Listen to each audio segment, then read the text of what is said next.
qui a fêté également il n'y a pas longtemps ses 50 ans de carrière, c'est Enrico Mazzamsa. Je veux dire bonjour, je suis tellement fier de voir mon grand frère Pierrot, parce que je sais qu'il est pour la tolérance, la paix, les colombes de la paix, et par-delà les frontières. Mais il y a quelque chose en ce moment qui me tient particulièrement à cœur, je dois le dire, c'est cette campagne présidentielle algérienne. Elle est lancée dans un contexte encore plus plombé que la molaire de Mémé Malika, quand elle avait dû demander à notre dentiste, le docteur Touboul, de la réparer parce qu'elle avait cassé en croquant une date ou qu'il y avait encore le noyau dedans. Une grande tension en Algérie, je ne sais pas si vous vous rendez compte,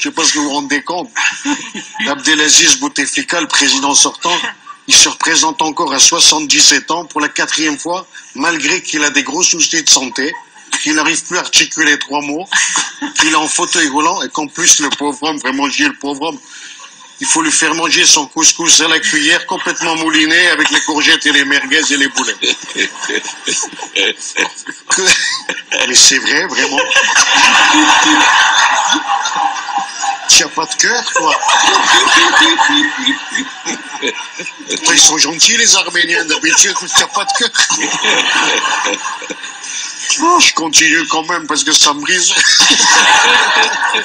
Comme M. Bouteflika, il se représente comme ça, malgré son grand âge. Ça me rappelle quand ma grand-tante Jézabel, qui avait été danseuse du ventre au casino municipal de Constantine, 40 ans après, Pierrot, elle avait voulu être engagée à nouveau par M. Benchemoul, le directeur, en oubliant qu'entre-temps, elle avait pris 67 kilos, qu'elle avait les mamelles en oreilles de cocker